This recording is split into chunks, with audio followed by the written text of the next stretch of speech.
요양병원에서 코로나19 집단 감염 양상을 보이고 있습니다. 요양병원의 확진이 이어지면서 방역당국도 비상에 걸렸습니다.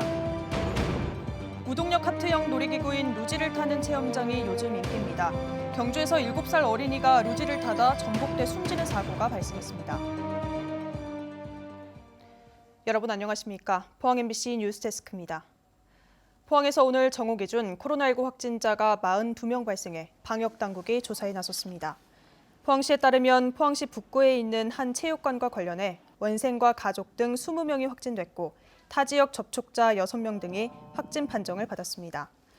포항시는 집단 감염이 발생한 체육관의 원생과 관련자 등을 대상으로 코로나 검사를 하고 있습니다. 경주에서는 오늘 코로나19 확진자가 5명 발생했습니다. 초등학생 3명과 유치원생 1명, 중학생 1명이 확진됐습니다. 경주시에 있는 한 요양병원에서 코로나19 확진자가 잇따라 발생하면서 집단 감염 양상을 보이고 있습니다. 이달 들어서만 경주 지역에서는 3개 요양병원에서 10명이 확진됐는데 방역당국도 비상에 걸렸습니다. 김용일 기자가 보도합니다. 경주시에 있는 한 노인요양병원입니다. 이 병원에서 지난 7일 환자 1명이 코로나19 확진 판정을 받았습니다. 환자와 병원 관계자 200여 명에 대한 전수검사를 실시했는데 이후 매일 1명에서 많게는 9명씩 열흘째 확진자가 발생하고 있습니다. 전체 확진자 수는 38명으로 코호트 격리 조치가 실시됐습니다. 그러면 10살까지 이렇게 보균을 가지고 있다고 하더라고요. 그러다 보니까 이제 이렇게 계속 발생하고 있는데 시설 구조상 이제 방역에 좀 취약하다고 저희들이 판단을 했어요. 저희들이 이제 1월 8일 날 코호트 격리 시행했고 집단 감염이 심각한 양상을 보이자 경주시는 음성 판정을 받은 환자 19명을 다른 병원으로 이송 조치했습니다. 경주에서는 이번 사례처럼 요양병원발 집단 감염이 반복되고 있습니다. 이달 들어서만 3개 요양병원에서 52명의 확진자가 잇따라 발생했고 경주 지역 1월 전체 확진자 수의 36%를 차지했습니다. 1월 24일부터 2월 6일 2주간 종사자는 접종 여부에 관계없이 선제 검사를 재개하려고 합니다. 미접종자 종사자는 간병이라든지 입원자와 접촉을 업무를 배제할 계획입니다. 경주 지역에는 모두 12개의 노인요양병원이 운영 중인데 설 연휴를 앞두고 집단 감염이 또 발생하지 않을까 긴장감이 높아지고 있습니다. MBC 뉴스 김형일입니다. 최근 썰매 형태의 놀이기구인 루지를 타고 내려오는 체험장이 곳곳에 들어서고 있는데요. 어제 루지 체험을 하던 7살 여자아이가 숨졌습니다. 이 체험장 이용 수칙에는 어린이 2명의 동반 탑승을 금지한다고 되어 있지만 사고가 난 루지에는 어린이 2명이 함께 타고 있었습니다. 배현정 기자가 취재했습니다. 지난해 11월 개장한 경주의 한 루지 체험장. 바퀴가 달린 카트용 루지가 내리막길을 따라 빠르게 달립니다. 루지는 경사도에 따라 시속 20-30km까지 달릴 수 있습니다. 어제 오후 3시 40분쯤 이곳에서 7살 여자아이가 타던 루지가 길가 경계석을 들이박은 뒤 뒤집혔습니다. 아이는 머리를 심하게 다쳐 병원으로 옮겨졌지만 끝내 숨졌습니다. 피를 좀 많이 흘린 채 쓰러져 있었고요. 그 아이가 그때는 이제 심정지 이전에 나오는 안 좋은 그 예후가 있는. 사고 당시 7살 아이는 13살 사촌 언니와 함께 루지에 타고 있었던 것으로 알려졌습니다. 체험장 관계자는 사촌 언니가 7살 아이를 보호할 수 있을 것으로 판단해 함께 태웠다고 주장했습니다. 보호자가 꼭 성인이 아니어도 보호할 수 있는 사람이 보호자가 되기 때문에 그거를 150 이상이 되고 하는 건 같이 탈 수가 있어요. 하지만 이 체험장의 자체 이용 수칙에는 안전상의 이유로 1인 탑승을 원칙으로 하고 어린이 2명의 동반 탑승은 금지한다고 명시하고 있습니다. 아동 2명이 그 루지를 탑승해서 일어난 사고인데 아동 2명이 탑승한 게 그 안전 규정에 합당했는지 여부도 아울러 수사할 계획입니다. 최근 전국 곳곳에 루지 체험장이 들어서고 있는데 지난해 7월에도 부산의 한 루지 체험장에서 경사로를 내려오던 루지가 서로 충돌해 탑승객 1명이 다치는 등 루지 관련 사고가 이어지고 있습니다. MBC 뉴스 배현정입니다. 최근 전국적으로 산불이 잇따라 발생하면서 산림청이 산불 재난 국가위기경보 관심 단계를 발령했습니다. 산림청은 경북 동해안과 강원도 등에 건조특보가 내려져 있고 기상청 예보에서도 대기가 매우 건조해 산불 발생 위험이 매우 높다며 경보를 발령했습니다.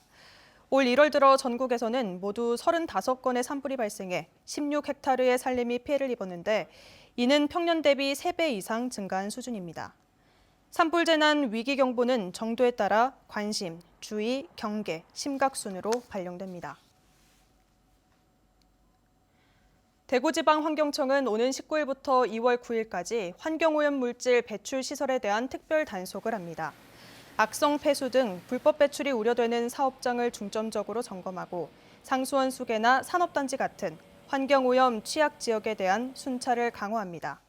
설 연휴 기간인 오는 29일부터 2월 2일까지는 신고 상황실을 운영해 관리 감독이 소홀한 틈을 타 발생하는 환경오염 사고에 대비할 방침입니다. 환경청은 또 환경관리에 취약한 소규모 사업장을 대상으로 맞춤형 기술 지원도 할 예정입니다. 경주시는 오는 28일까지 2022년 수질 오염원 조사를 실시합니다. 국가 하천인 형산강을 중심으로 생활계, 축산계, 산업계 등 834개 오염원별로 오염물질 발생 및 배출 현황 등을 조사합니다. 한편 이번 조사는 수질오염 총량 관리, 환경기초시설 투자계획 수립 등에 필요한 자료를 수집하기 위해 실시됩니다. 대구와 경북 자동차 부품 기업 절반 이상이 미래차 대응을 계획하고 있는 것으로 나타났습니다.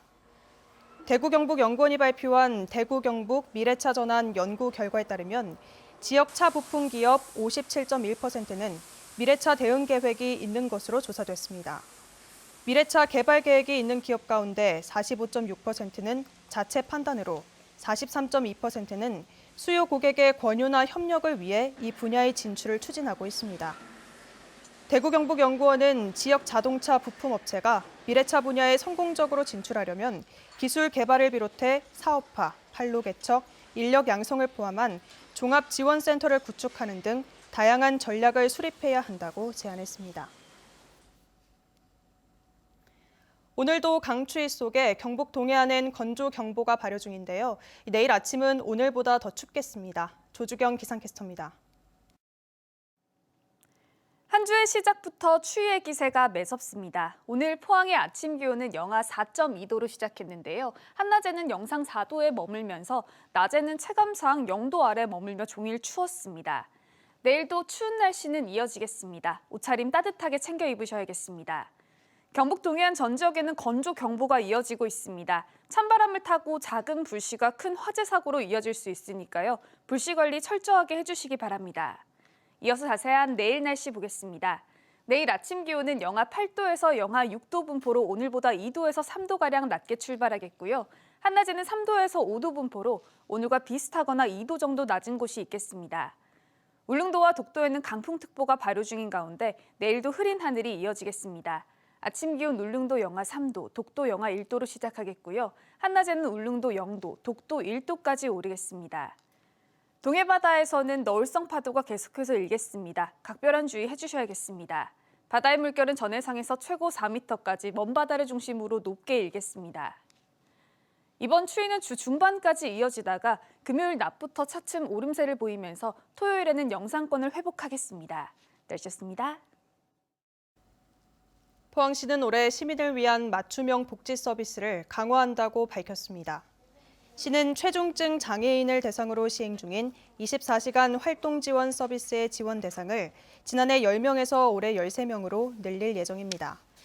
또 경북 최초로 생리대 무료 보급기를 시범 운영하고 저소득 취약계층 일자리를 확대하는 등 다양한 분야의 복지 서비스를 강화할 방침입니다. 경상북도가 주력 산업과 디자인 분야 중소기업이 청년을 채용하면 인건비의 90%를 지원하고 채용된 청년에게는 매달 10만 원의 정착 지원금을 2년간 지원합니다.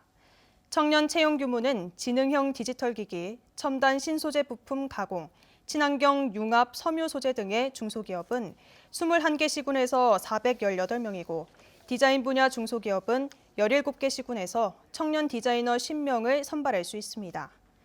지원을 희망하는 기업은 다음 달 18일까지 경북경제진흥원을 통해 신청하면 됩니다. 울릉군 울릉읍 사동리 일대가 군사시설 보호구역으로 신규 지정됐습니다. 국방부는 울릉읍 사동리 일대 7만 9천 제곱미터를 통제 보호구역으로 19만 3천 제곱미터를 제한 보호구역으로 지정했습니다.